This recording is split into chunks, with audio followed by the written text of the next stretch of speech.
Hey guys, tonight we're stepping back into the dust and danger of the American frontier, where you'll spend 24 hours inside one of the Wild West's most notorious establishments, a frontier saloon. Picture yourself waking up on a creaky wooden floor, surrounded by the lingering smell of whiskey, tobacco, and questionable decisions. The morning sun filters through grimy windows, casting long shadows across overturned chairs and sleeping cowboys who couldn't quite make it home last night. You're about to experience a day when a shot of rot-gut whiskey cost 15 cents. A bath was a luxury most folks couldn't afford. And honestly, you probably won't survive this without catching something that'll make you wish you'd stayed in whatever civilized place you came from. So, before you get comfortable, take a moment to like the video and subscribe, but only if you genuinely enjoy what I do here. Drop a comment letting me know where you're listening from and what time it is for you right now. Now, dim the lights. Maybe turn on a fan for that soft background hum. And let's ease into tonight's journey together. You stretch your aching back as consciousness creeps in, realizing you've spent the night curled up behind the bar of the Silver Dollar Saloon in what used to be called Deadwood territory.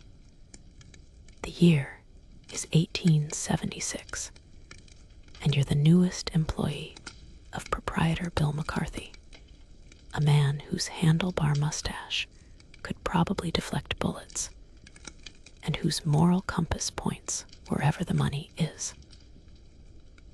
Your official title is General Helper, which in frontier terms means you do whatever keeps you from getting shot, stabbed, or thrown through the front window. The saloon itself stretches before you like a wooden cathedral dedicated to vice and poor life choices. 20 feet of mahogany bar dominates the left wall, imported all the way from St. Louis at enormous expense, though it's already scarred with knife marks and bullet holes.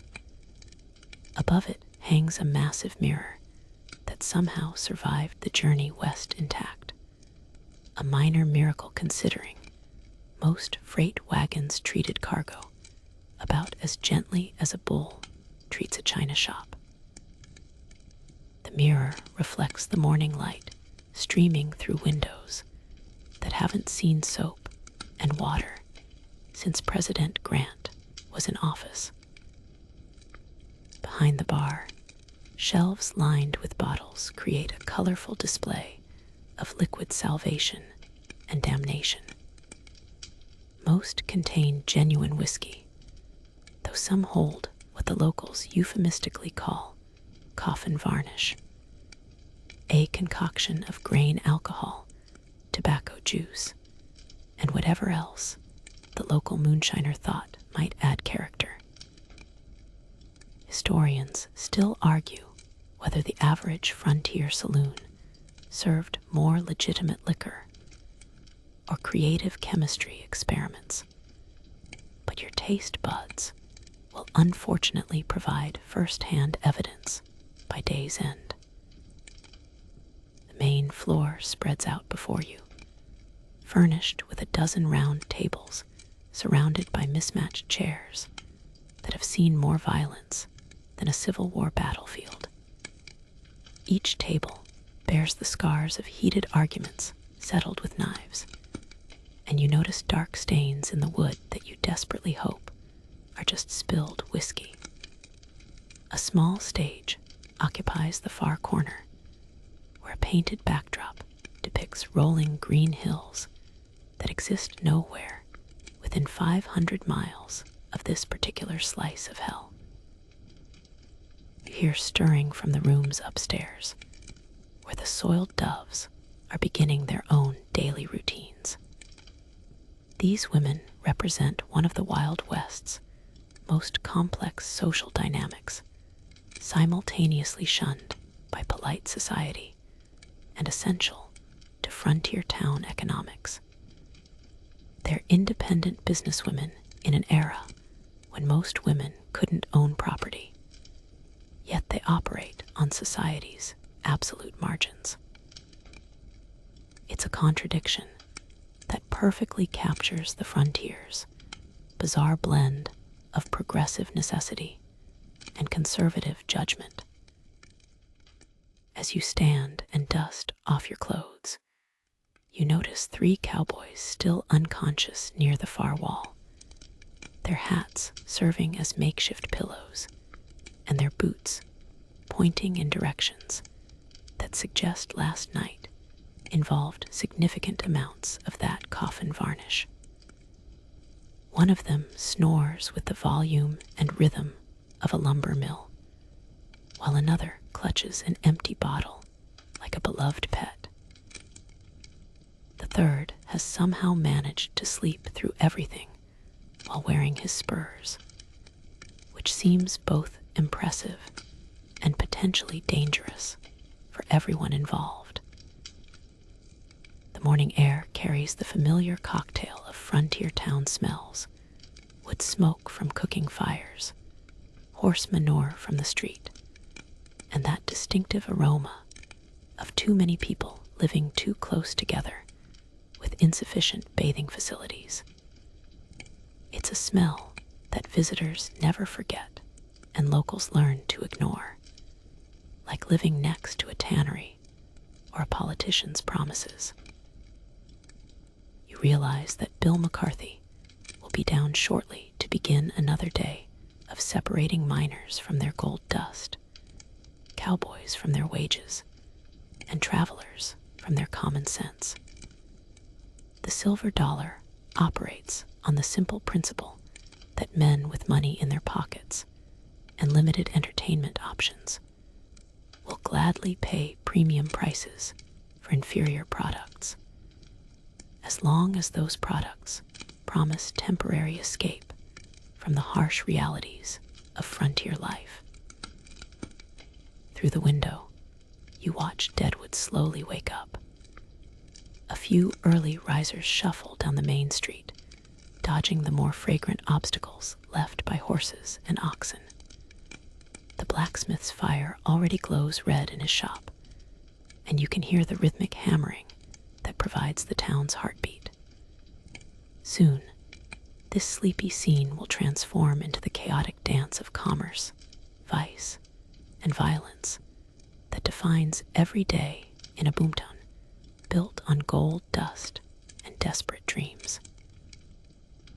You begin your day by stepping carefully around the unconscious cowboys, wondering if frontier saloons came with some kind of liability insurance for customers who used the floor as their bedroom. The answer, unsurprisingly, is absolutely not. Personal responsibility extended to not dying on someone else's property, and even that was negotiable depending on how much money you spent on drinks. Your first task involves lighting the oil lamps that provide the saloon's ambience, though ambience might be overstating things when your decor consists mainly of bullet holes and suspicious stains. You strike a match, and the familiar smell of sulfur mingles with the lingering tobacco smoke from last night's revelries. Each lamp casts dancing shadows on the walls, creating an atmosphere that's equal parts romantic and ominous, perfect for a place where love and violence often occupied the same conversation. Behind the bar, you begin the morning ritual of preparing for another day of controlled chaos. The glasses need washing, which involves a bucket of water that's already questionable and a bar towel that's seen more action than a cavalry regiment. Frontier sanitation operated on the principle that alcohol killed germs, so most establishments relied on whiskey's antiseptic properties rather than actual cleanliness. Historians still argue whether this approach prevented more diseases than it caused. But considering the average frontier lifespan, the jury remains permanently out. You notice that someone during last night's festivities managed to carve initials into the bar top, JH plus MR, surrounded by what appears to be a heart, though it could equally be a misshapen liver, given the artistic skills involved. These little acts of vandalism serve as the frontier's version of social media, allowing patrons to leave their mark for future generations of drinkers to admire, or add their own commentary beneath. The beer taps require attention, though beer might be generous for the warm, flat liquid that emerges when you test them. Frontier brewing operated under different standards than modern craft beer enthusiasts would recognize. Most saloon beer contained more creativity than hops, with brewers adding everything from tobacco juice to chili peppers to create distinctive flavors. The result rarely resembled anything that would win awards, but it was wet, contained alcohol, and cost less than whiskey 3 qualities that satisfied most frontier consumers. One of the unconscious cowboys begins to stir, making sounds that suggest his stomach is currently rebelling against last night's dietary choices. Frontier medicine recommended hair of the dog for hangovers, which meant drinking more alcohol to cure the effects of drinking alcohol. This approach created a customer base with remarkable loyalty and increasingly creative interpretations of reality. You sweep the floor around the sleeping men, collecting a fascinating archaeological sample of frontier nightlife. The debris includes playing cards, several aces, suggesting someone may have been cheating, tobacco plugs, a few coins, and what appears to be someone's tooth. The tooth raises questions you decide not to pursue, filing it under the category of frontier mysteries better left unsolved. Behind the bar, bottles need organizing and inventory checking. The good whiskey imported from Kentucky at considerable expense occupies the top shelf, while the local rot gut sits at eye level for easy access. The local stuff costs half as much and causes twice the damage, but it's what most customers can afford. Some bottles contain liquid so potent it could probably fuel a locomotive, while others hold mysterious concoctions that change color depending on the lighting. The morning light reveals details that darkness mercifully concealed. Bloodstains on the wall tell stories of arguments settled with fists rather than words. Bullet holes in the ceiling mark occasions when guns replaced conversation as the preferred form of expression. A broken chair in the corner serves as a monument to last Tuesday's disagreement about poker strategy. Each scar in the room represents someone's bad day that became everyone else's entertainment. You arrange the poker chips and playing cards, checking for marked decks and weighted dice. Cheating was so common in frontier gambling that honest games were actually noteworthy.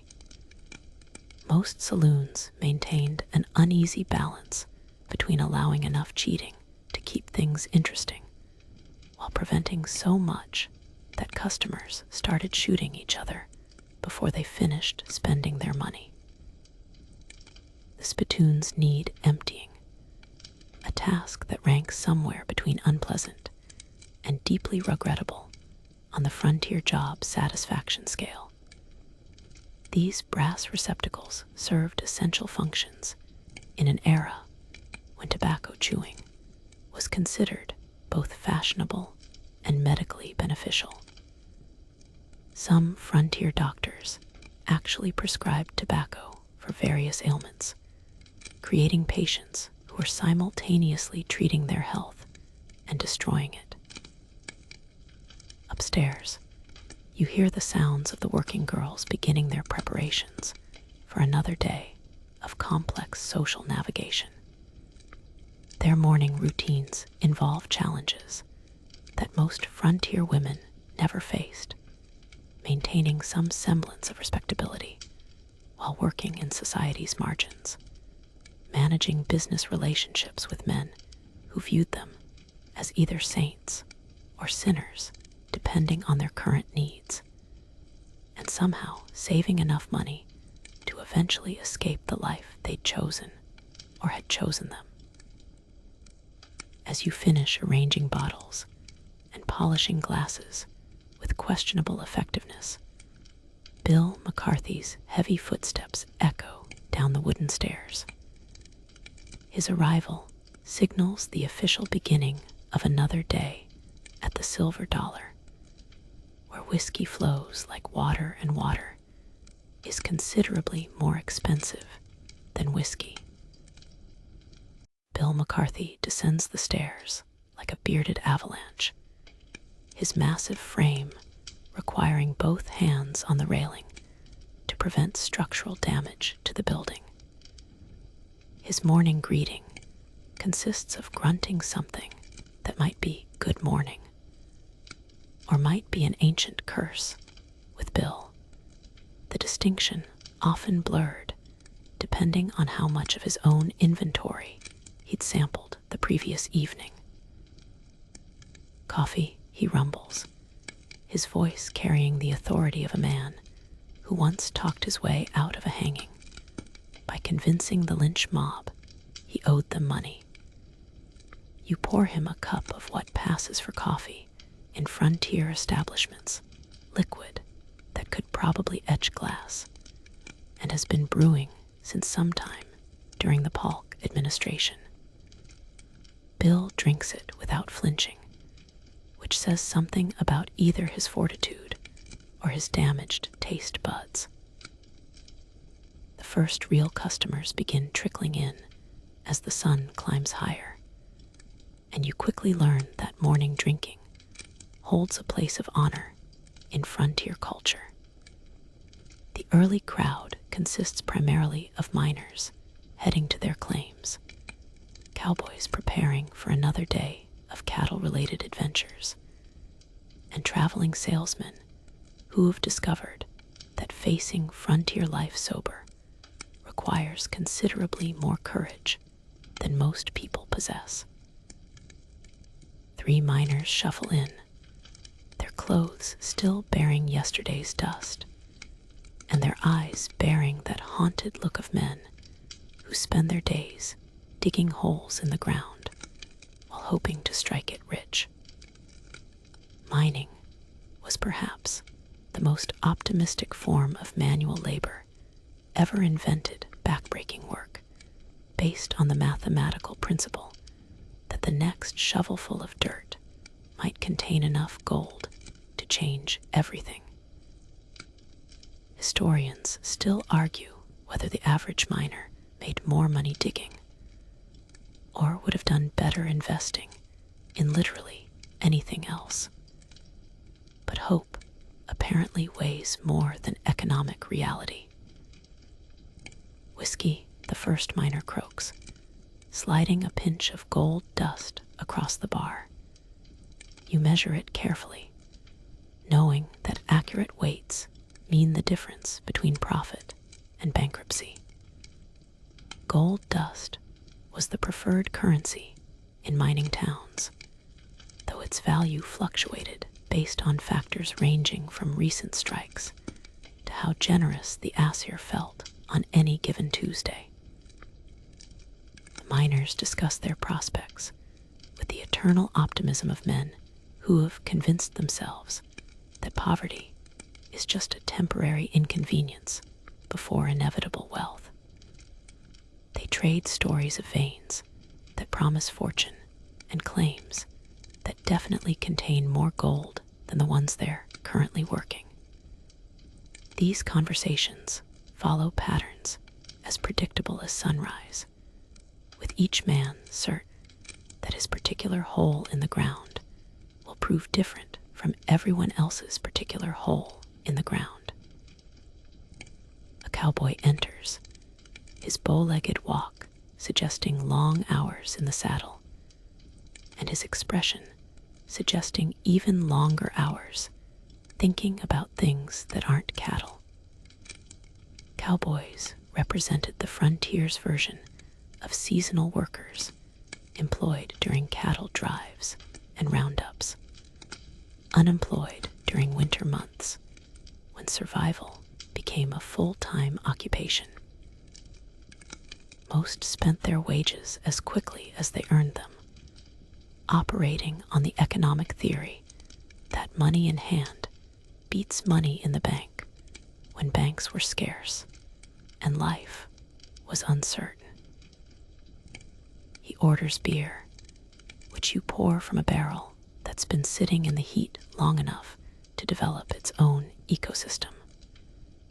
Frontier beer storage operated under different principles than modern refrigeration would suggest, with warm beer being not just acceptable, but standard. Some establishments actually heated their beer, claiming it aided digestion, though this may have been creative marketing for products that had already gone bad. Morning poker games begin as men gather around tables to engage in mathematical exercises involving cards, probability, and optimism. Frontier gambling operated on the principle that skill mattered less than luck, and luck mattered less than how well you could read other players' intentions. These weren't high-stakes games, yet most participants were betting coffee money rather than life savings, but they established the social dynamics that would escalate as the day progressed. You notice how conversations flow differently in the morning, lacking the aggressive edge that alcohol and fatigue would add later. Men discuss weather, mining prospects, and cattle prices with the civility of people who haven't yet had enough whiskey to reveal their true opinions about each other. It's a temporary peace that everyone understands won't survive past sunset. A traveling merchant enters, his clothes suggesting recent contact with civilization, and his nervous glances suggesting rapid adjustment to frontier realities. These men brought goods from back east, everything from patent medicines to fancy clothing, though they often discovered that frontier customers had different priorities than their previous clientele.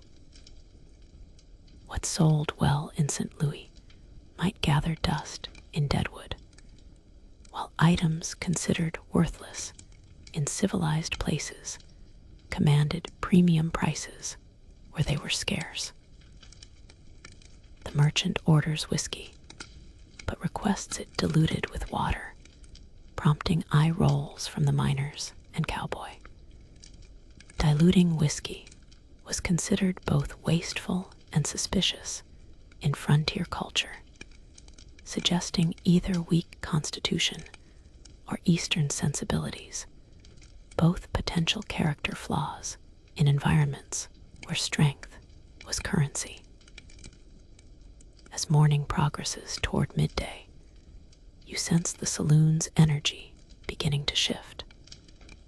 The polite conversations and moderate drinking of the early hours are giving way to louder voices and bolder bets.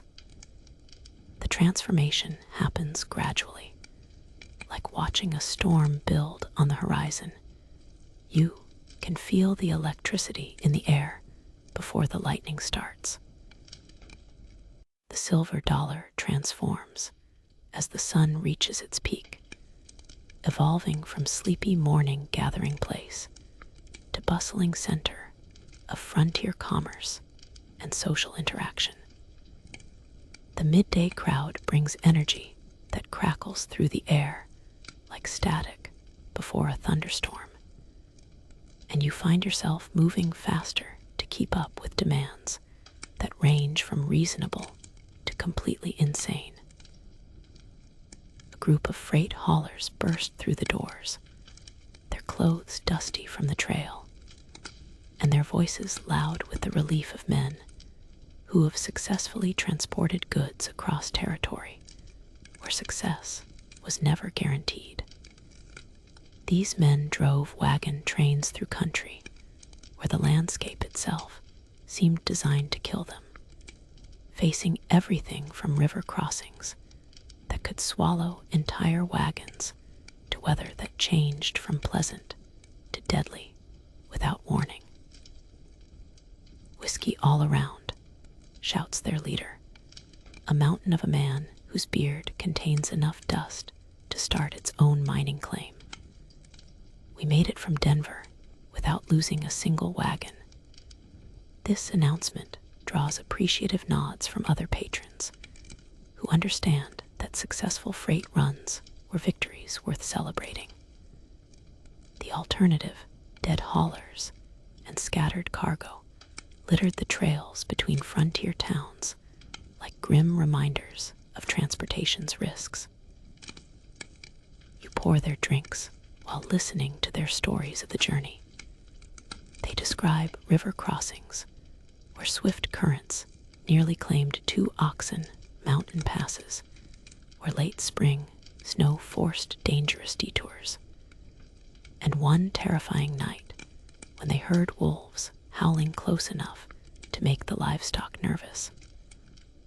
These tales follow familiar patterns.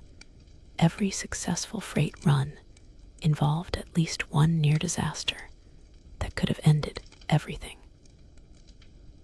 The hauler's arrival brings news from the outside world, which they dispense along with their orders for drinks. They carry letters, newspapers, and gossip from other towns, making them temporary celebrities in a place where information traveled at the speed of horses and rumors grew more elaborate with each telling. You learn that silver strikes in Colorado are drawing miners away from gold fields, that railroad construction continues pushing west despite attacks from various groups who prefer the territory remain unchanged, and that someone in Cheyenne got rich selling pickled eggs to homesick immigrants. A new poker game starts at the large table, drawing players with midday energy and enough money to make things interesting. The stakes increase from morning's coffee money to wages that represent weeks of dangerous work. You watch men study their cards with the intensity of generals planning military campaigns, each player trying to read tells and calculate odds while maintaining expressions that reveal nothing about their hands. The conversation around the poker table reveals the complex social dynamics of frontier equality. A wealthy mine owner sits next to a broke cowboy, with both men's money equally green and equally welcome in the pot.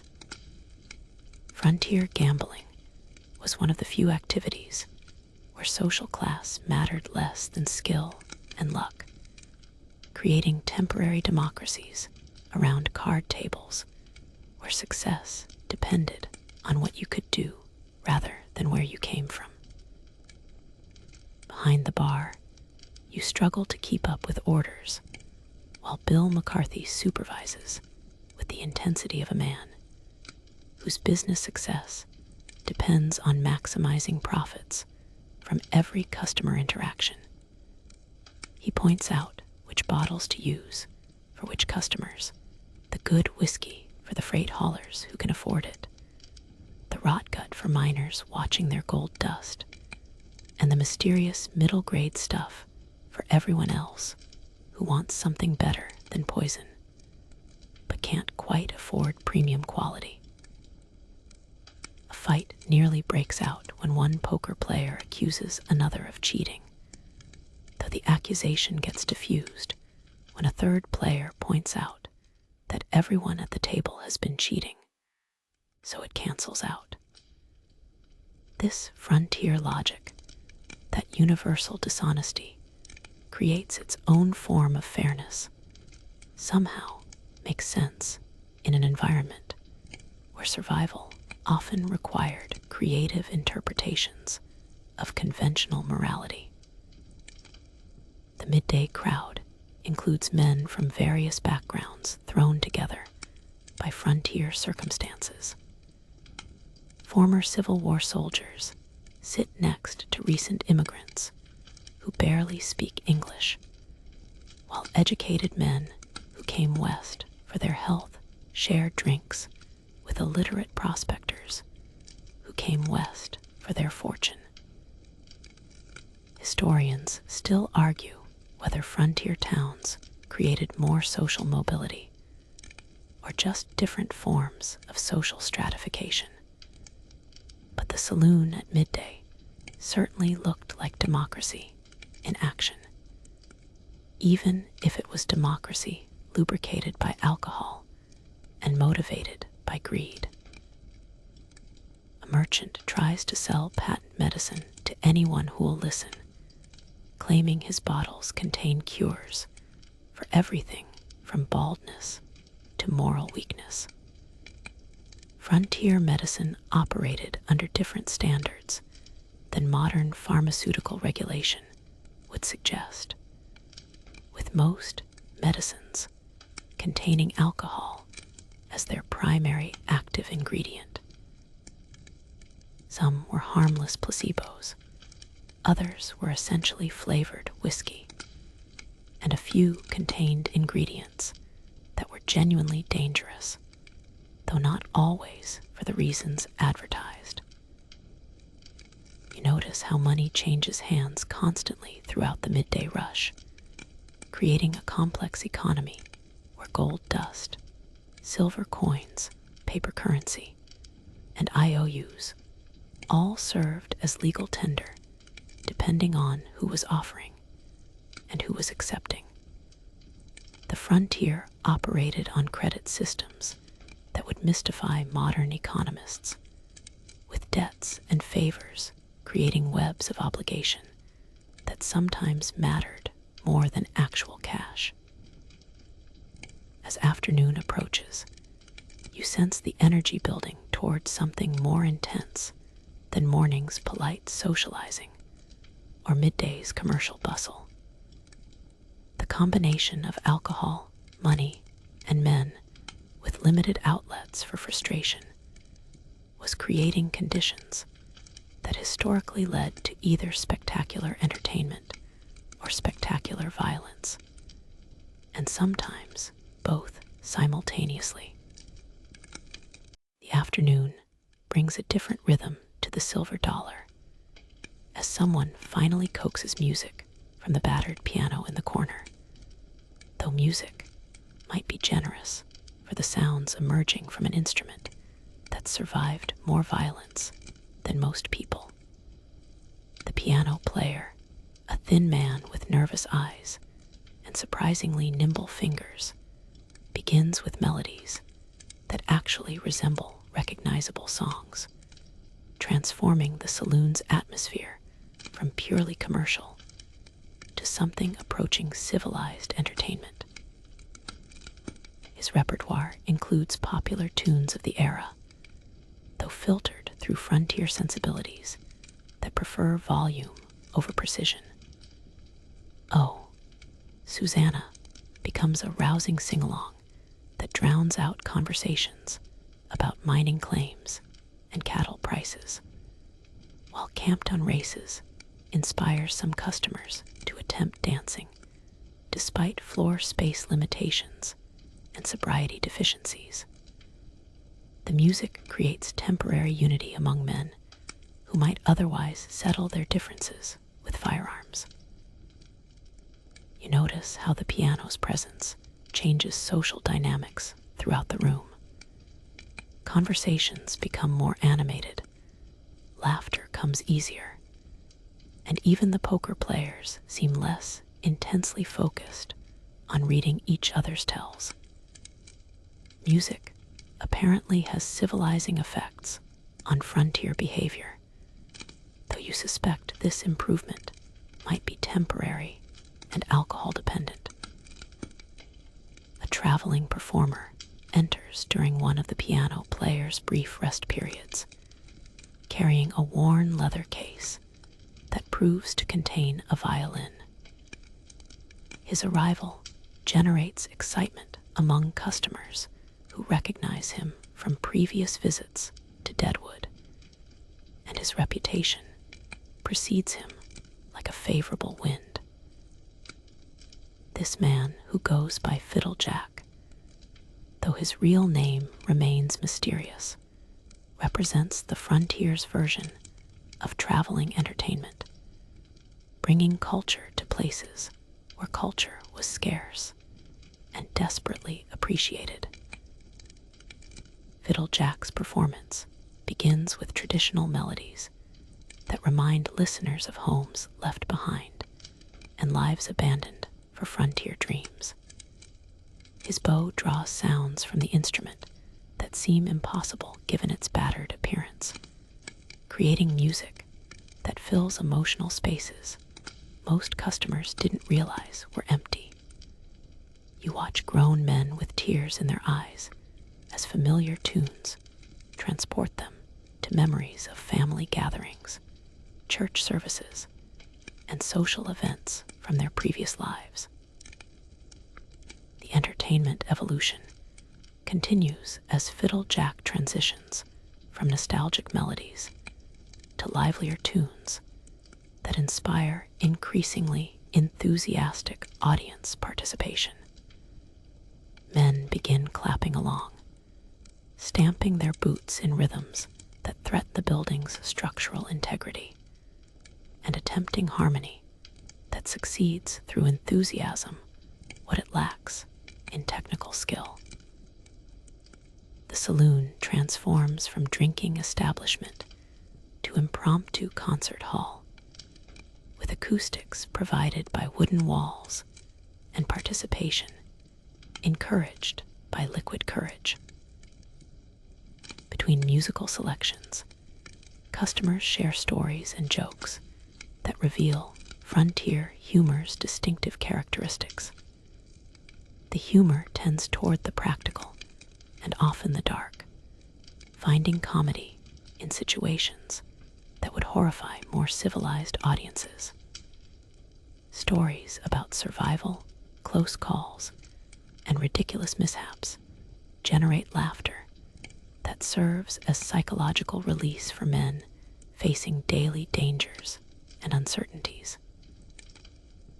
One story involves a miner who accidentally dynamited his own outhouse, creating what the storyteller describes as the most spectacular privy explosion in territorial history. Another concerns a cowboy who got lost for 3 days because he trusted directions from a drunk surveyor, ending up 50 miles from where he intended, while his horse apparently knew the correct route all along. These tales follow patterns of frontier storytelling, ordinary competence failing spectacularly due to extraordinary circumstances. The afternoon gambling takes on different characteristics as entertainment influences betting patterns and risk assessment. Players seem more willing to take chances when music creates optimistic atmospheres, leading to larger pots and more dramatic wins and losses. You observe one miner betting gold dust worth a month's work on a poker hand that wouldn't justify confidence in any rational universe, though frontier rationality operated under different parameters than conventional logic would suggest. Historians still argue whether frontier entertainment served primarily as escapism or as community building, but watching the silver dollar's afternoon transformation suggests both functions simultaneously. Men who entered as isolated individuals seeking personal relief from harsh realities gradually became temporary communities united by shared experiences and mutual entertainment. Music also attracts attention from upstairs, where working girls begin appearing on the balcony to listen and occasionally contribute harmonies that add professional quality to amateur performances. Their presence complicates social dynamics in ways that reflect frontier society's contradictory attitudes toward women who lived outside conventional moral boundaries, while providing services that conventional society secretly appreciated. As afternoon progresses toward evening, you sense anticipation building for whatever entertainment the night might bring. The music and storytelling serve as warm-up acts for more intense evening activities, though whether those activities would involve dancing, gambling, fighting, or some combination remained to be determined by alcohol consumption and personality conflicts. The piano player begins a familiar melody that you recognize as Red River Valley, and suddenly every voice in the saloon joins the chorus with harmonies that shouldn't work, but somehow do, creating music that captures something essential about frontier experience, rough around the edges, but genuine in ways that polished performances never achieve.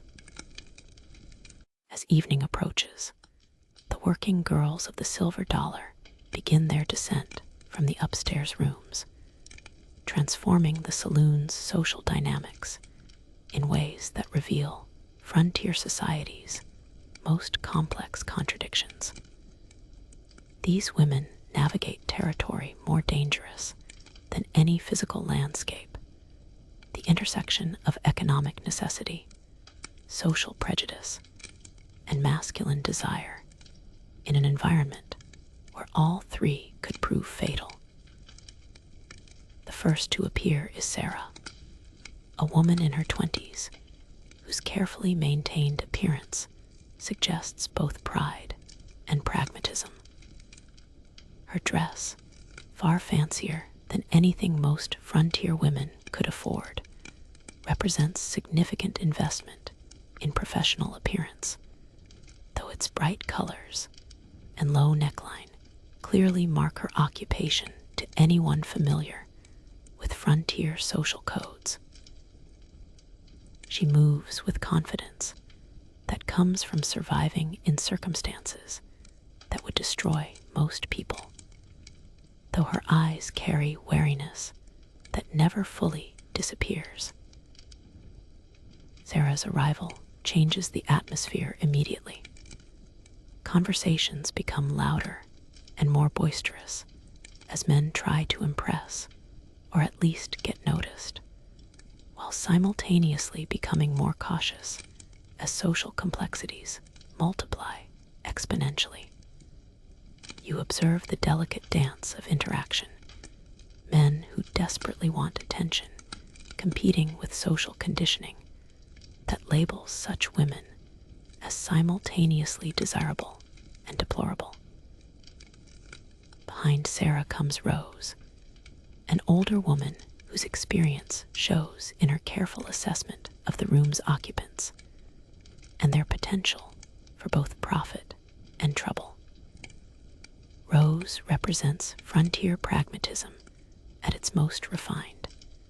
She survived longer than most in an occupation with high mortality rates and low social status by developing skills that extend far beyond her official duties. She can read men's intentions, diffuse dangerous situations, and extract maximum payment for minimum risk with expertise that would impress any business professor. The working girl's economic function in frontier towns extended beyond their obvious services. They often served as unofficial bankers, holding money for men who trusted them more than formal institutions, as confidants for secrets that men couldn't share with respectable women, and as sources of emotional comfort in environments where such comfort was scarce and expensive. Historians still argue whether these women were victims of circumstance or entrepreneurs maximizing opportunities in limited markets, though the answer probably varies by individual case and personal perspective. You notice how different customers react to the women's presence. The freight haulers become jovial and generous, their successful journey making them feel wealthy and invincible. The miners grow more reserved, calculating whether they can afford companionship without compromising their ability to buy supplies. The cowboys seem torn between desire and the knowledge that their seasonal employment makes luxury spending dangerous to long-term survival. The poker game's dynamics shift as players become distracted by possibilities beyond cards and money. Some men play more aggressively, trying to win enough to afford female attention, while others become conservative, protecting stakes they'd rather spend on companionship than gambling. The women understand these dynamics perfectly, timing their appearances and interactions to maximize their earning potential from men whose judgment becomes impaired by proximity to feminine company. Rose approaches the bar where you're pretending to be busy with glasses that don't need cleaning, though really you're trying to understand social interactions that seem to follow rules nobody ever explained clearly. "Whiskey," she says, her voice carrying authority that suggests this isn't a request. You pour carefully, knowing that Rose's approval or disapproval could affect your standing in the saloon's complex social hierarchy. "New here?" she asks, studying you with eyes that have seen everything frontier life could offer and survived to develop opinions about most of it. You nod, and she continues, "Learn fast or don't last long. Men here got money, loneliness, and bad judgment, sometimes all three at once. Women like us, we help them with the loneliness and take advantage of the bad judgment. The money takes care of itself." Her analysis of frontier economics proves remarkably sophisticated, revealing understanding of supply and demand that would impress university professors studying market forces.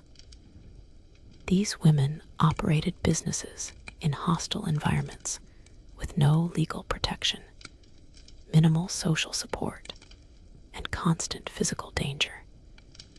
Yet many succeeded financially beyond what conventional employment would have provided. Sarah joins a table of miners who immediately begin competing for her attention through increasingly expensive drinks and increasingly improbable stories about their mining prospects. She listens with professional interest that appears genuine while privately calculating which customer offers the best combination of immediate payment and minimal risk. Her performance requires acting skills that would serve well on legitimate stages, though frontier society offered few such opportunities for women with theatrical talents. The interaction between working girls and customers reveals frontier masculinity's contradictions. These men simultaneously respect and disdain the women, desire their company while judging their character, and depend on their services while maintaining moral superiority about their own choices. The women navigate these contradictions with skill born of necessity, providing whatever combination of companionship, entertainment, and validation each customer requires, while protecting themselves from the dangers such work inevitably entailed.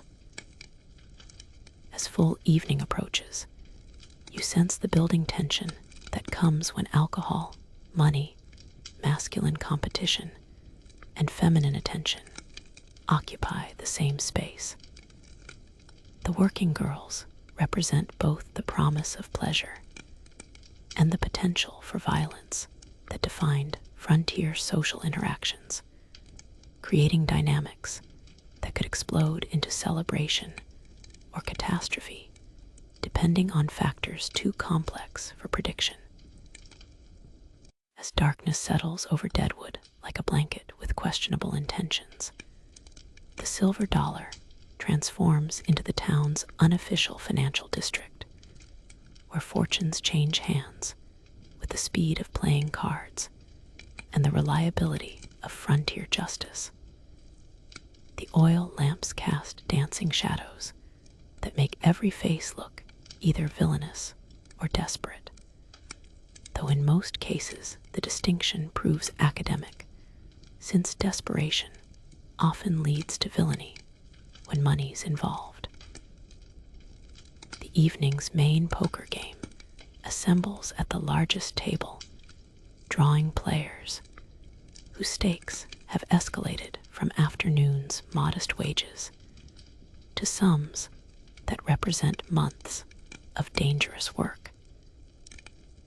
Tonight's participants include Big Jim Morrison, a mine owner whose success allows him to lose more money than most men earn; Three-Card Murphy, a professional gambler whose nickname suggests either remarkable skill or remarkable gullibility; and Dr. Harrison, the town's physician who supplements his medical income with card games that require different kinds of diagnostic skills.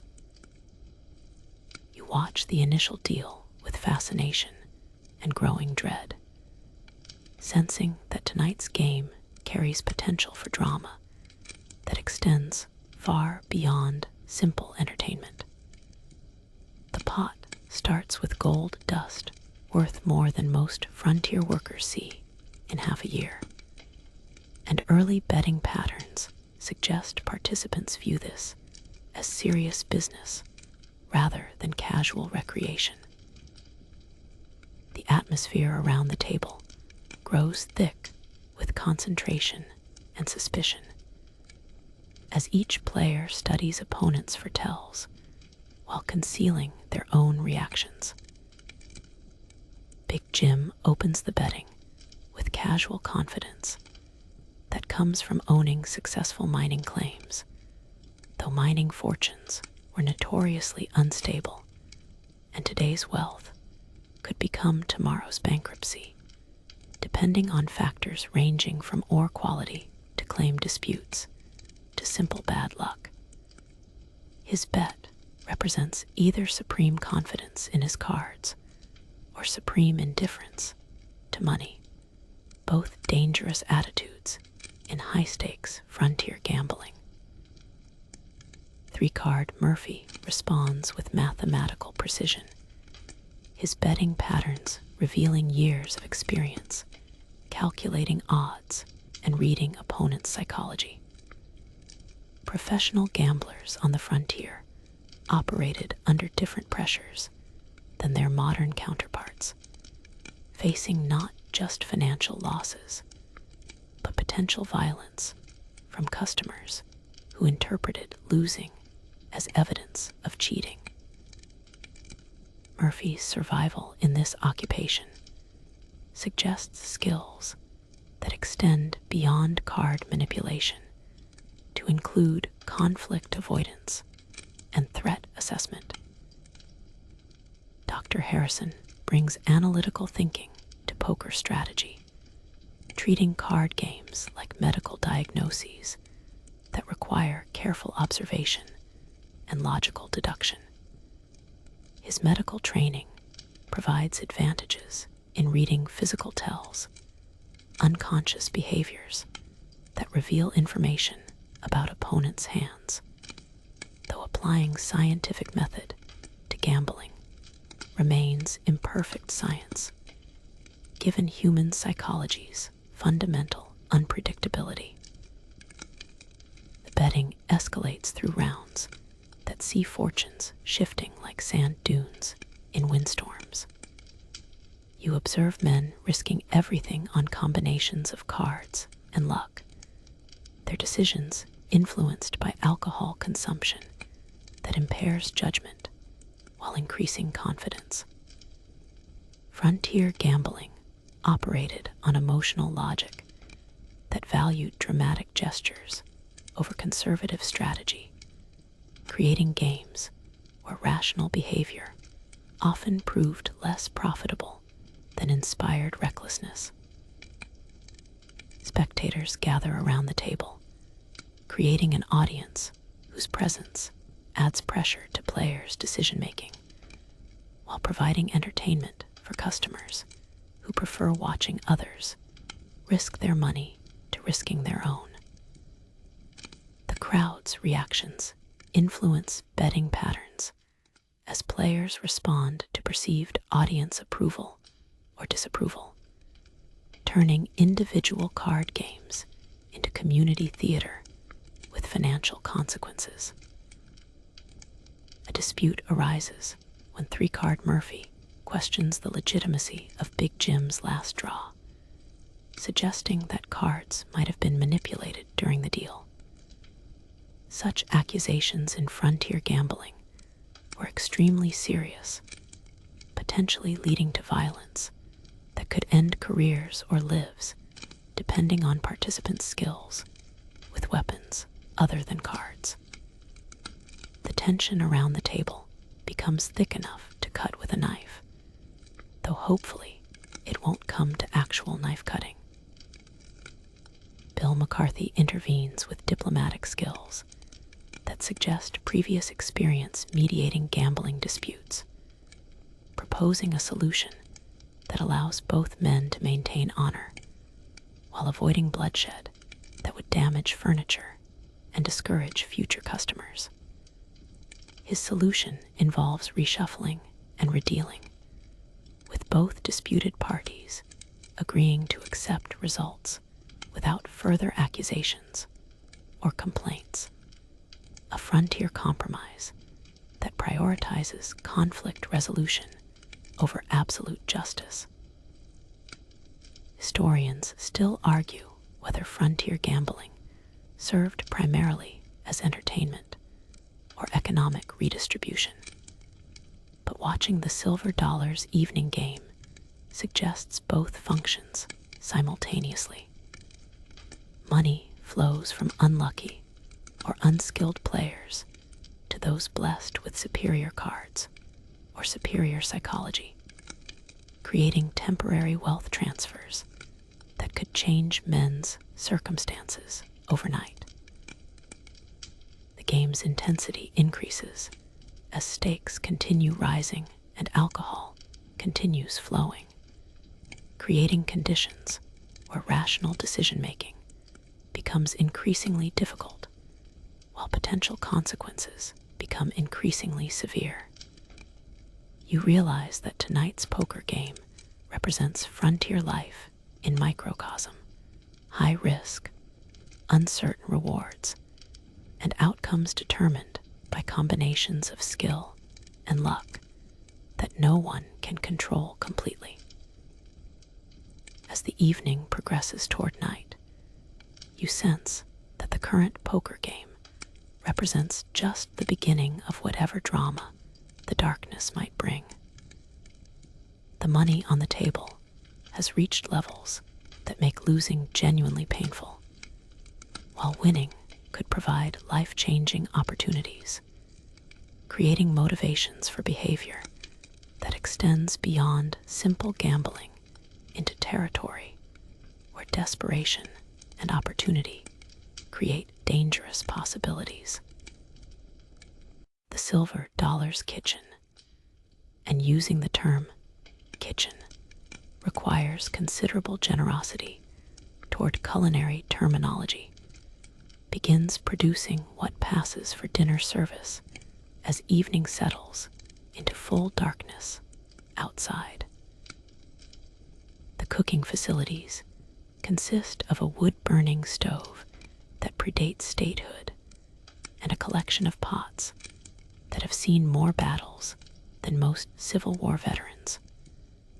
Though whether those battles involved food preparation or actual combat remains unclear given the dents and scars marking their surfaces. Tonight's menu offers two choices: beef stew or beef stew, though the distinction becomes academic when you realize both options emerged from the same enormous pot that's been simmering since breakfast, with ingredients added throughout the day based on availability rather than culinary logic. The stew contains beef of questionable origin, vegetables that might have been fresh sometime during the previous week, and spices that suggest the cook learned seasoning techniques from someone who'd heard about flavor secondhand. You ladle the concoction into bowls while trying not to examine its contents too closely, operating under the frontier dining principle that ignorance preserves appetite better than knowledge. The customers seem remarkably unconcerned about food quality, treating dinner as fuel rather than pleasure, a practical approach that probably extends life expectancy in environments where survival matters more than satisfaction. The first bowl goes to Cowboy, who's been drinking steadily since mid-afternoon, his judgment impaired enough that he declares the stew mighty fine eating despite evidence suggesting otherwise. Frontier alcohol consumption served multiple functions beyond recreation, including anesthesia for physical discomfort and flavor enhancement for questionable cuisine. This cowboy's enthusiasm for the meal probably correlates directly with his whiskey intake rather than actual culinary merit. Behind the bar, drink orders increase in both frequency and complexity as customers attempt to wash down dinner with liquids that promise better flavor experiences than solid food provides. You pour whiskey, beer, and various concoctions that combine multiple alcohols in proportions that would horrify modern bartenders, while apparently satisfying frontier palates accustomed to beverages that prioritize alcohol content over taste refinement. A freight hauler orders something called a prairie fire, which involves whiskey mixed with ingredients that create a drink resembling liquid campfire smoke.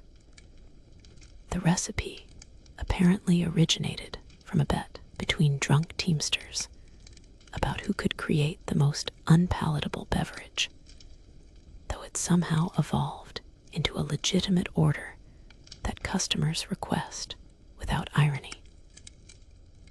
Frontier drinking culture embraced challenges that tested masculinity through alcohol tolerance, creating beverages designed more for proving toughness than providing enjoyment. The dinner conversation reveals how food scarcity influenced frontier social customs and economic relationships. Men discuss where to find fresh vegetables, which merchants offer reliable meat, and how to preserve food during travel without refrigeration technology. These conversations demonstrate sophisticated understanding of nutrition and food safety developed through trial and error that sometimes proved fatal to those who erred more than they trialed. Dr. Harrison shares medical advice about preventing scurvy through dietary choices, though his recommendations compete with folk wisdom that suggests whiskey cures most ailments while providing essential vitamins. Frontier medicine operated under different assumptions than modern nutritional science would support, with alcohol serving as universal remedy for conditions ranging from digestive problems to heartbreak to existential despair about living in places where civilization was optional and survival was never guaranteed. A traveling merchant attempts to sell canned goods from his wagon, claiming his products offer superior nutrition and longer storage life than local food sources. Canned food represented frontier technology at its most revolutionary, allowing preservation without smoking, salting, or praying that meat stayed edible long enough to consume. However, many frontier residents remained suspicious of food that came in metal containers, preferring ingredients they could identify and preparation methods they could understand. The poker game continues during dinner service, with players eating one-handed while protecting their cards from grease stains and accidental exposure. Multitasking during high-stakes gambling requires skills that combine manual dexterity with psychological warfare, as opponents watch for tells that might emerge when attention divides between cards and cuisine. You notice how alcohol consumption patterns change during dinner, with customers switching from straight whiskey to beer or diluted drinks that complement food rather than overpower it. This temporary moderation represents the calm before the storm. Once dinner concludes, drinking typically escalates toward levels that transform social gatherings into either celebrations or catastrophes, depending on participants' personalities and recent grievances. Arguments begin brewing at several tables, as alcohol loosens tongues and dinner provides energy for physical confrontation. You observe heated discussions about politics, mining claims, cattle prices, and personal honor topics that could escalate from verbal disagreement to violence faster than you could say frontier justice. The combination of alcohol, money, and masculine pride created conditions where minor disputes could explode into major conflicts with minimal provocation. Historians still argue whether frontier violence was actually more common than in civilized areas, or just more visible due to limited law enforcement and social constraints. But watching the silver dollar during dinner service suggests that violence was always one insult away from reality. The civilizing influence of shared meals provided temporary peace, though everyone understood this peace was fragile and temporary. As dinner service winds down and evening transitions toward night, you sense anticipation building for whatever entertainment or conflict the late hours might bring. The food has provided energy, the alcohol has loosened inhibitions, and the money on gaming tables has reached levels that make losing genuinely painful, creating perfect conditions for frontier drama in all its spectacular and dangerous forms. The silver dollar explodes into full frontier celebration as the last dinner plates get cleared and the serious drinking begins, transforming the establishment from dining hall to dance floor to potential battlefield within the span of minutes. The piano player, fortified by several glasses of liquid encouragement, launches into melodies that inspire increasingly enthusiastic customer participation. Though enthusiastic might understate the situation when grown men start attempting dance steps they learned during the previous century. Fiddle Jack rejoins the musical performance, his violin weaving harmonies that somehow complement the battered piano, despite both instruments being tuned to different standards of musical accuracy. Together, they create sounds that inspire foot stomping, hand clapping, and singing that would terrify opera critics while delighting audiences who value volume over precision. The music provides soundtrack for whatever chaos the evening might generate. Dancing begins spontaneously as customers pair up in combinations that ignore conventional social protocols. Cowboys dance with working girls. Miners dance with each other when female partners prove scarce. And freight haulers attempt solo performances that require significant floor space and minimal regard for nearby furniture. Frontier dancing emphasized enthusiasm over technique, creating performances that succeeded through energy what they lacked in choreographic sophistication. You watch Sarah twirling with Big Jim Morrison, her professional dancing skills making his clumsy steps look almost graceful through sheer force of ability and practice. She's earning money through entertainment that extends beyond her usual services, demonstrating the diverse skill sets required for survival in occupations that existed outside conventional employment structures. Her laughter sounds genuine, though professional entertainers develop skills that make genuine and performed emotions indistinguishable to casual observers. The bar becomes increasingly chaotic as drink orders escalate in both complexity and alcohol content. Customers experiment with combinations that would challenge professional mixologists while testing their own tolerance for beverages that prioritize creativity over palatability. You mix drinks that have names like Coffin Dodger, Widowmaker, and Territorial Terror titles that accurately describe both their effects and their potential for causing regret.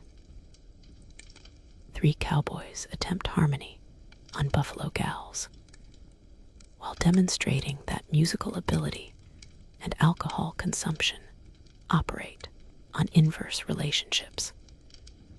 Their performance succeeds in generating audience participation, though whether that participation consists of joining the song or mocking the singers remains unclear given the noise level and general chaos surrounding the musical effort. A drinking contest develops between two freight haulers who've decided to settle their dispute about cargo loading techniques through alcohol consumption rather than violence. This represents frontier conflict resolution at its most creative, though historically such contests often delayed violence rather than preventing it entirely. The competition draws spectators who place bets on outcomes while contributing to the overall atmosphere of barely controlled chaos. The poker game continues despite increasing distractions, with players requiring extra concentration to focus on cards, while ignoring dancing, singing, and various forms of revelry occurring throughout the establishment. Professional gamblers develop skills that include environmental filtering, the ability to maintain focus on essential tasks while surrounded by chaos, though even experienced players struggle when chaos reaches levels that threaten structural damage to the building. A fight nearly erupts when one dancer accidentally steps on another customer's foot, leading to accusations of deliberate assault and counter-accusations of insufficient dance floor awareness. The dispute escalates through stages that include verbal insults, chest shoving, and hat knocking off before Bill McCarthy intervenes with diplomatic skills that suggest extensive experience preventing full-scale riots. Rose demonstrates remarkable crowd management abilities, diffusing tensions through strategic distraction and redirection that would impress modern conflict resolution specialists. She guides potentially violent customers toward activities that channel aggression into entertainment rather than destruction, using psychological techniques that combine maternal authority with feminine charm to manipulate masculine behavior in directions that benefit everyone present.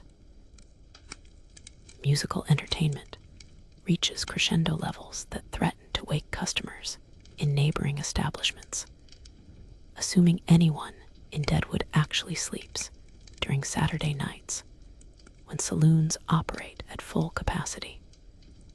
The combination of piano, violin, singing, and enthusiastic audience participation creates volume levels that probably violate noise ordinances in places that have noise ordinances, though frontier towns typically prioritized economic activity over noise control.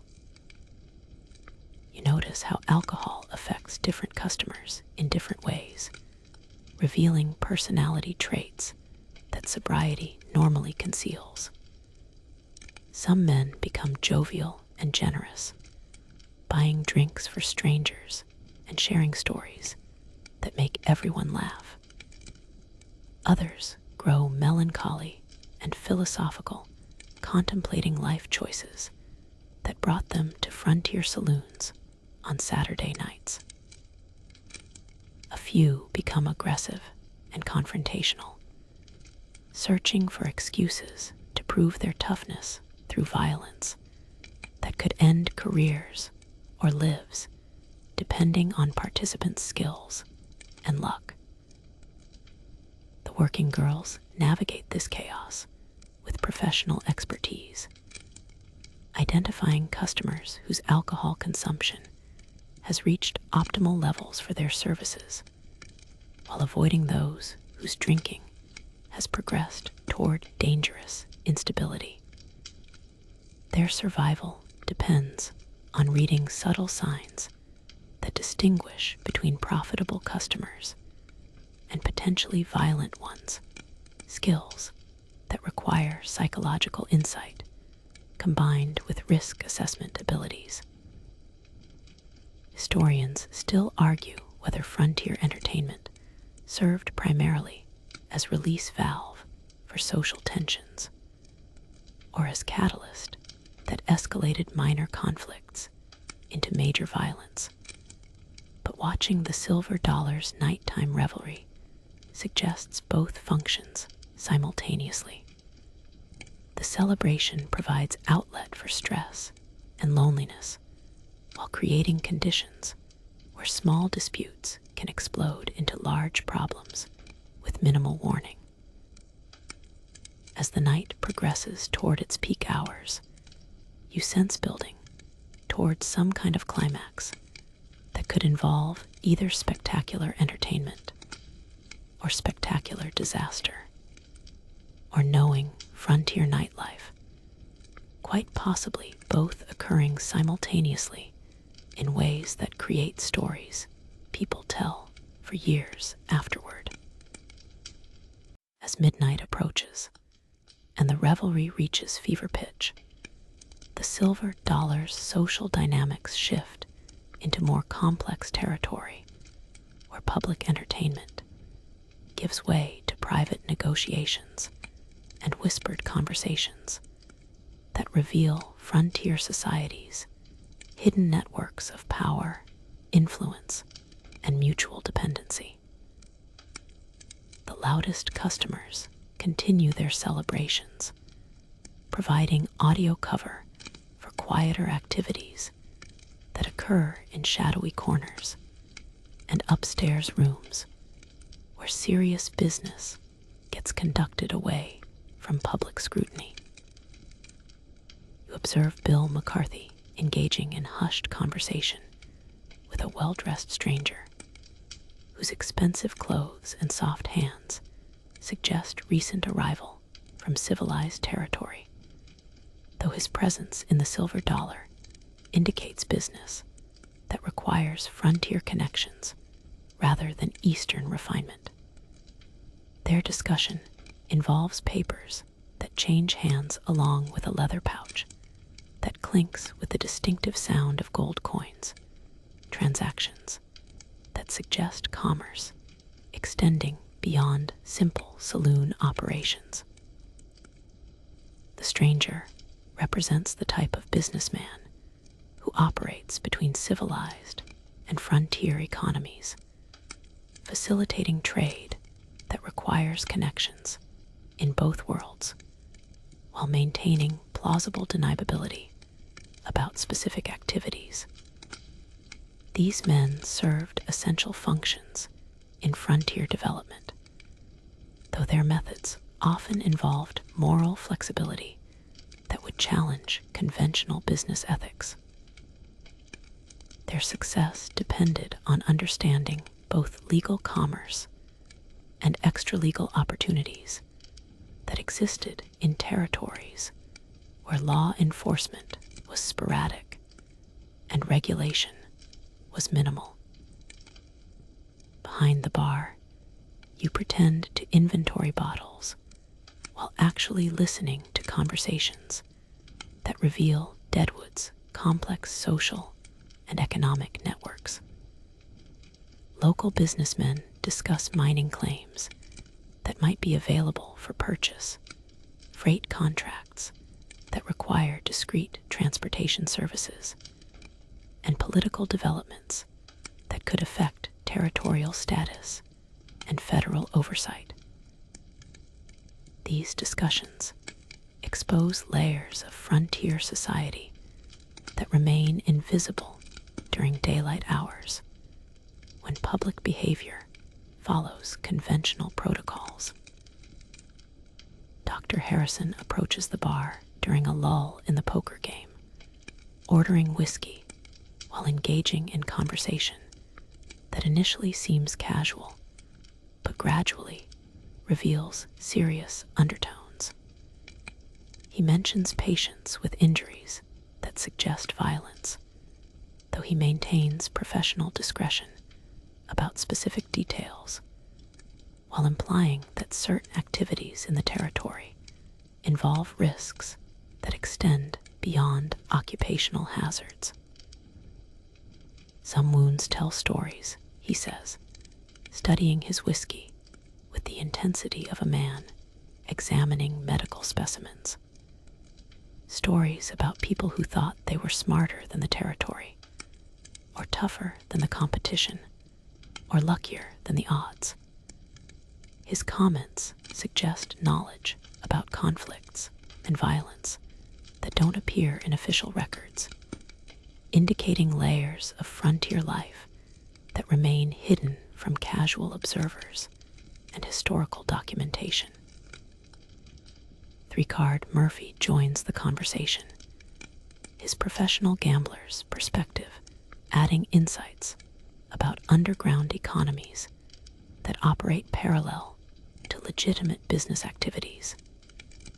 He describes card games in private locations where stakes reach levels that dwarf the silver dollar's evening poker, involving participants whose identities remain carefully concealed and whose losses could affect territorial politics and economic development.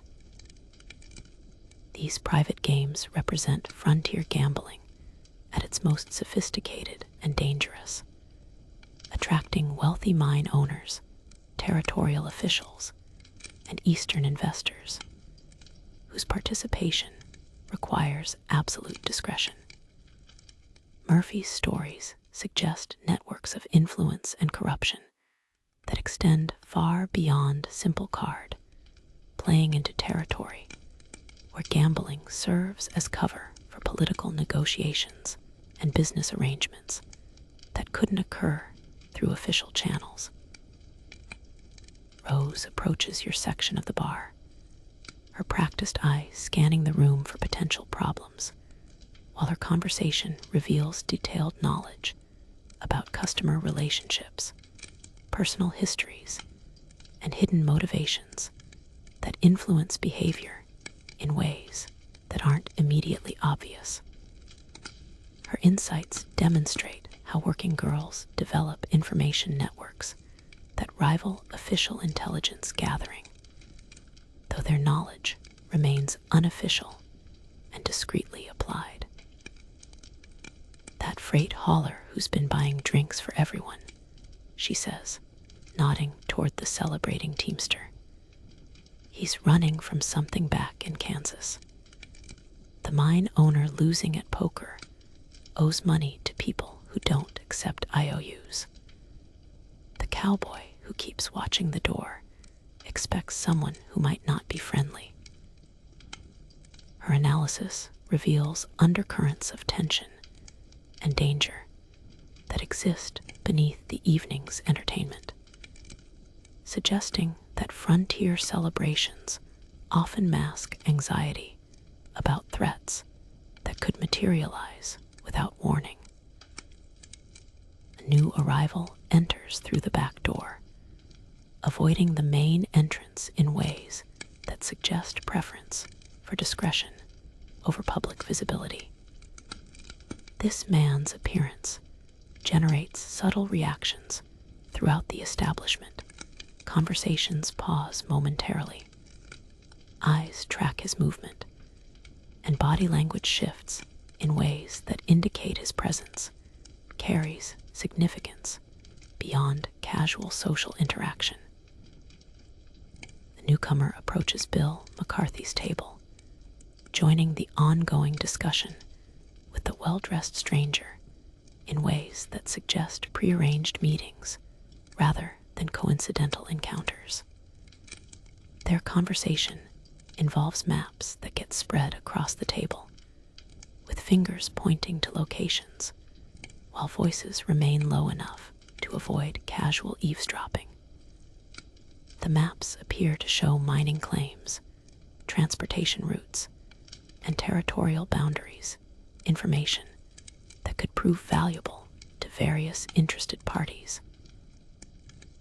You realize that the silver dollar serves functions that extend far beyond entertainment and vice, operating as informal headquarters for business activities that require neutral meeting spaces away from official scrutiny.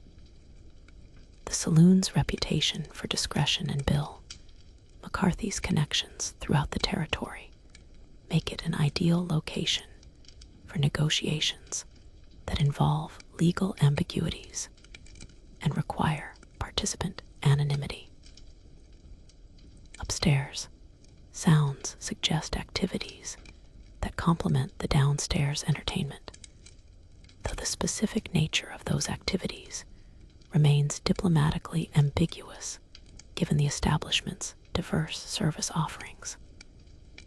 The working girl's business provides cover for other activities that might require private spaces and guaranteed discretion, creating additional revenue streams while serving community needs that couldn't be met through conventional channels. As the night continues toward dawn, you sense that the silver dollar's role in territorial society extends far beyond simple saloon operations into networks of influence, information, and mutual benefit that help hold frontier communities together despite their apparent chaos and lack of formal organization. As the silver dollar's revelry gradually exhausts itself, and the last determined drinkers finally succumb to alcohol and fatigue, you find yourself in the strange twilight world of frontier establishments during their quietest hours, that liminal time between night's chaos and dawn's renewal, when only the most dedicated participants remain conscious and vertical. The silence feels almost unnatural after hours of music, laughter, and shouted conversations, broken only by occasional snoring from customers who have chosen floor space over the expense of actual lodging. The cleanup process begins with surveying damage that represents typical Saturday night aftermath in establishments where entertainment and violence often occupied the same space. Broken glass sparkles in lamplight near the far wall, marking the spot where Two-Finger Pete's attempt at juggling whiskey bottles ended predictably, but spectacularly. A chair with 3 remaining legs stands as monument to the earlier disagreement about poker etiquette, while scuff marks on the floor tell stories of dancing that exceeded the participants' coordination abilities. You begin the methodical process of restoring order to chaos, starting with collecting unconscious customers' personal effects, hats, boots, and various items that fell during the evening's festivities. Frontier etiquette required returning lost property to owners when they regained consciousness, though identifying ownership sometimes proved challenging when multiple customers wore similar hats and boots that looked identical after sufficient wear and weather exposure. The cash box behind the bar reveals the evening's financial success despite property damage and cleanup requirements.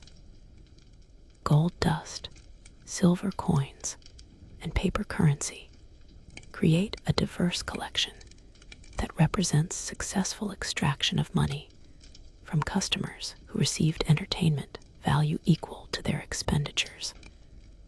Though morning sobriety might inspire different calculations about the evening's cost-benefit analysis. 3 customers remain semi-conscious at various tables, their positions suggesting they'll require assistance reaching actual beds, or at least more comfortable sleeping locations. These men represent frontier drinking culture's casualties, individuals whose alcohol tolerance proved insufficient for their ambitions, leaving them dependent on establishment hospitality and community goodwill for survival, until consciousness returned. Bill McCarthy emerges from his back room discussions, his expression suggesting satisfaction with evening's business activities that extended beyond simple saloon operations. He surveys the damage with experienced eyes that calculate repair costs against profits, apparently reaching conclusions that favor continuing current business practices despite their impact on furniture and glassware longevity. Good night, he declares, which in frontier saloon terminology means profitable rather than peaceful. Clean up what you can, leave the rest for morning. Those boys will wake up eventually and probably remember where they left their money. His practical approach to customer service reflects frontier business practices that prioritized results over customer comfort, though repeat business suggested most patrons found the arrangement acceptable. The working girls descend from upstairs, their evening's work completed, and their earnings secured in ways that demonstrate sophisticated understanding of frontier finance and personal security. Rose counts coins with practiced efficiency, while Sarah organizes her belongings for storage in locations that balance accessibility with protection from theft skills essential for survival in occupations that involved significant cash transactions without banking infrastructure.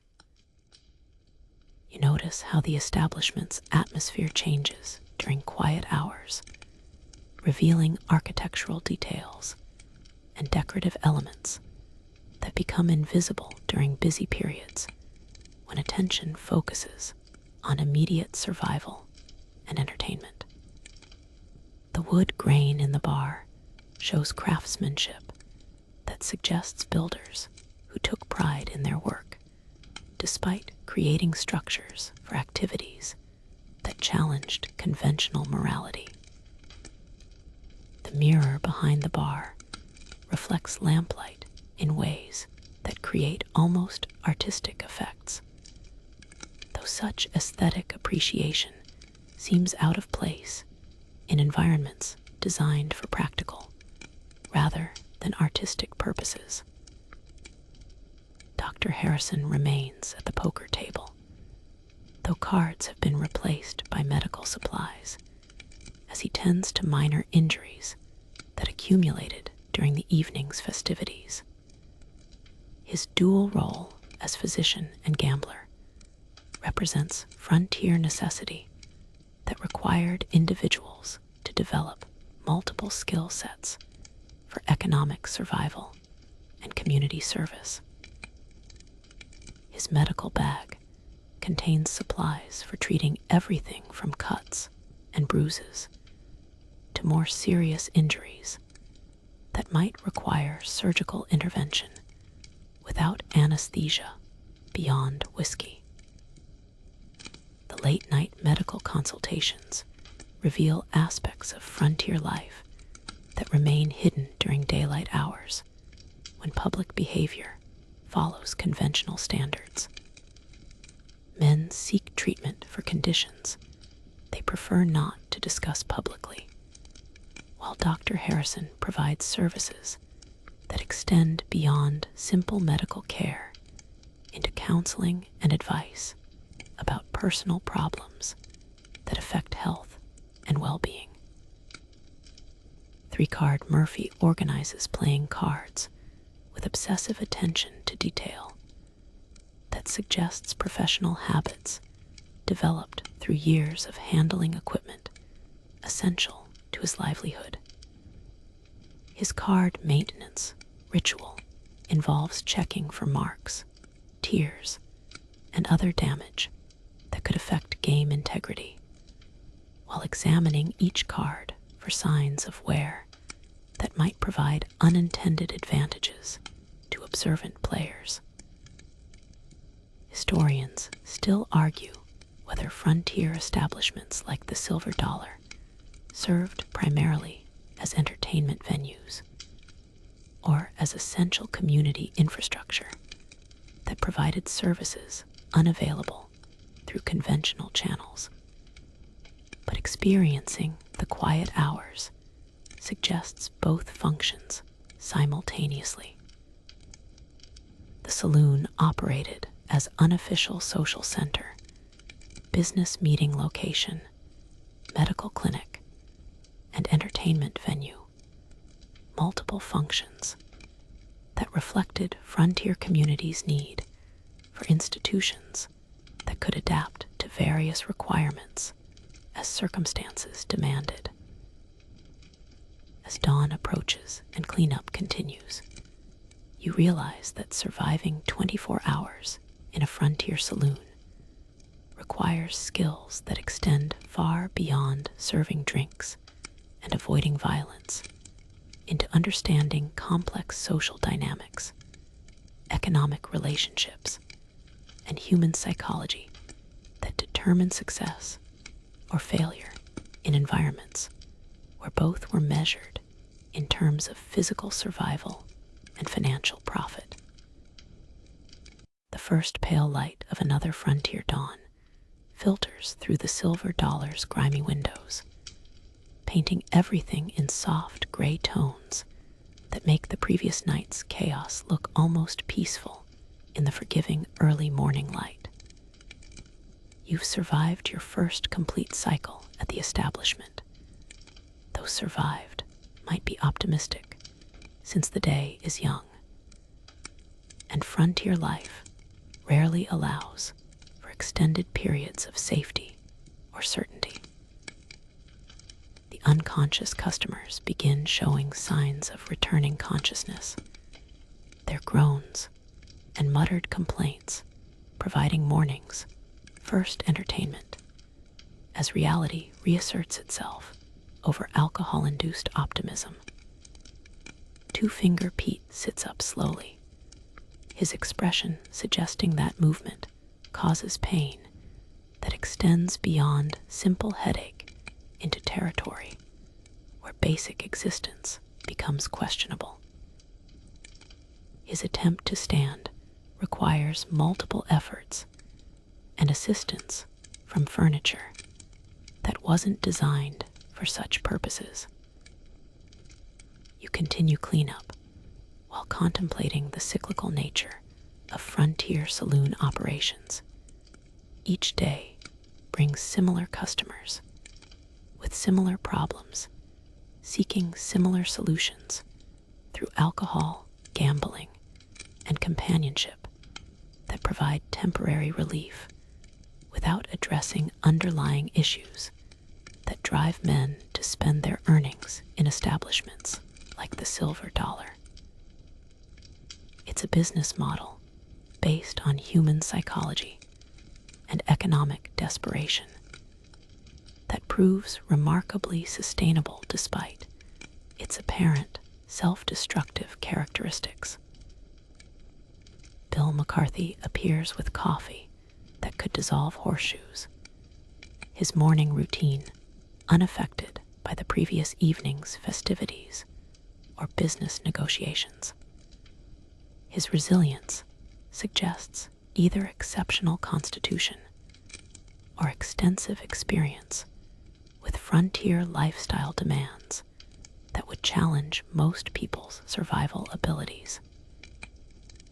He surveys the establishment with proprietor's pride that focuses on profits rather than property damage, apparently calculating that last night's success justifies this morning's repair requirements. The working girls prepare for another day of navigating complex social and economic relationships that define their existence in frontier society's margins.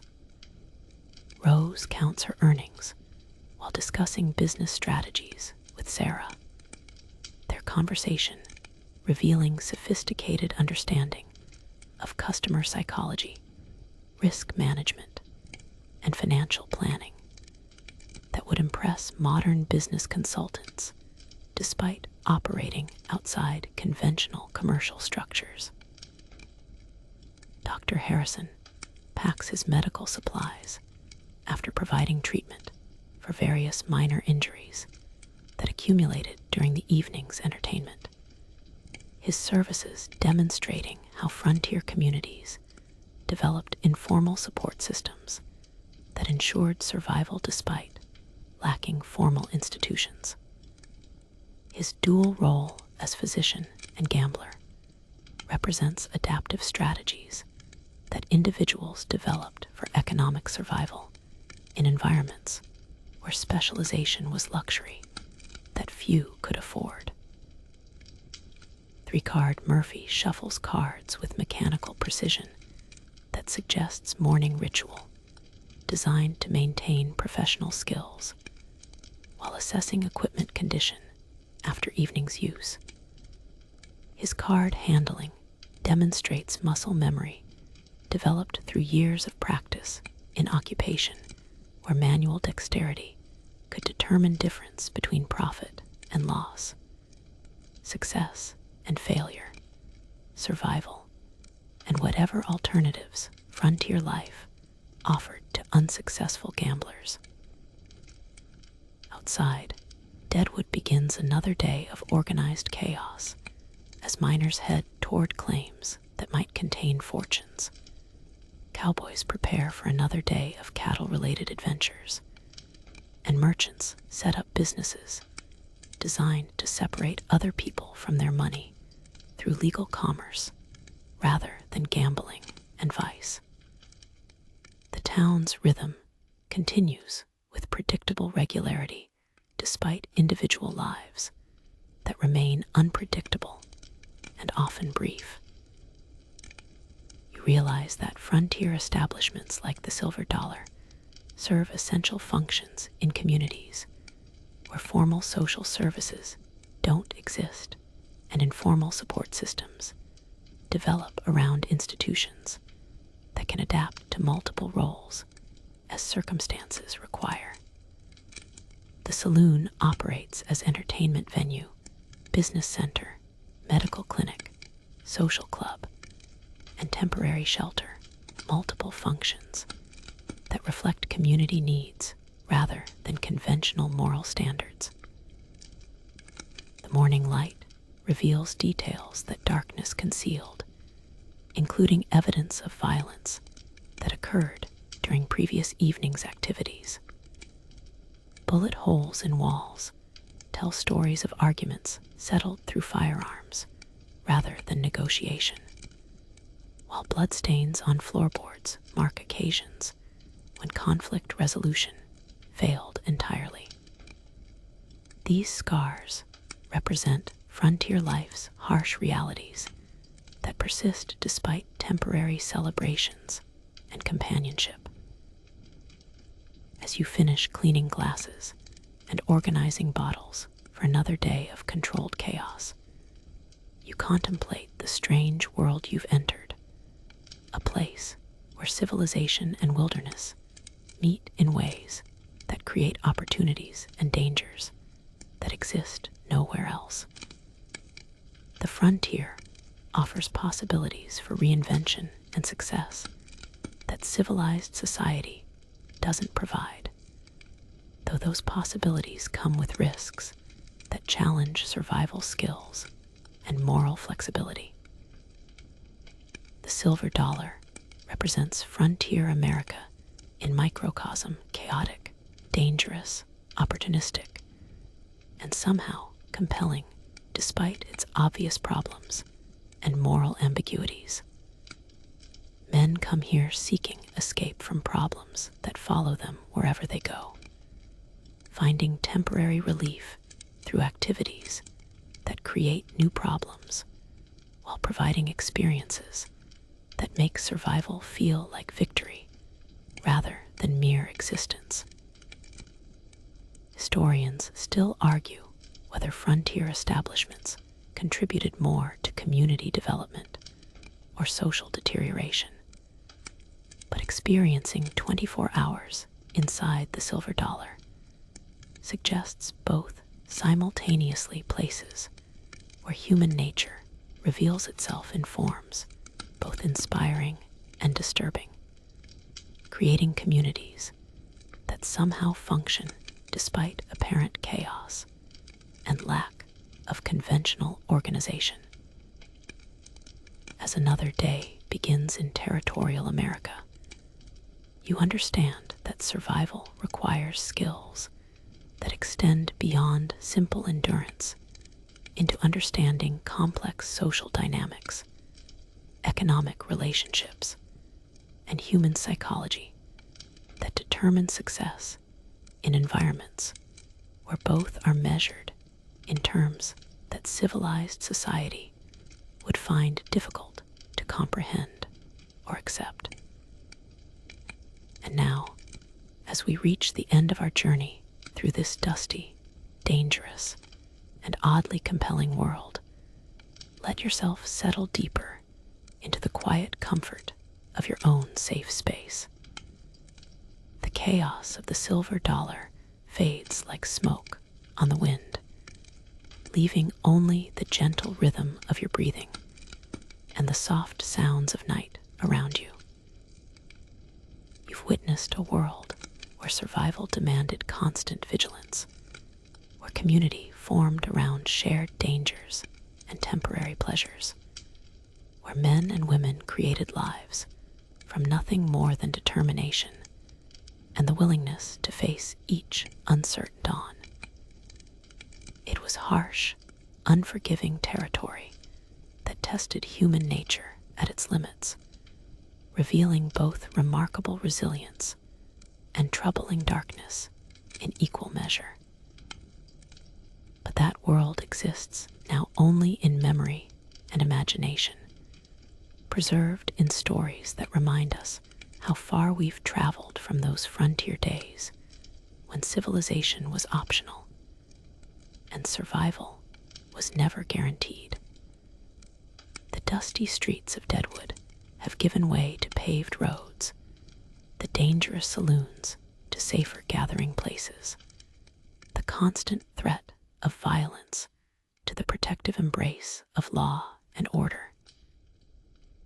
Let the images fade gently, the oil lamps flickering out one by one, the voices growing distant, the music slowing to a whisper.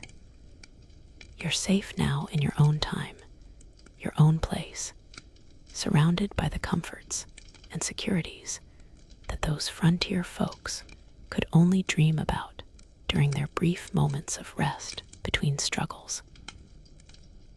Close your eyes and feel yourself drifting away from that wild, untamed world, carrying with you perhaps a small appreciation for the courage it took to build something from nothing, to create community from chaos, to find hope in the harshest circumstances. Rest now, knowing that their struggles made possible the peace you enjoy tonight. Let sleep come easily, gently, completely.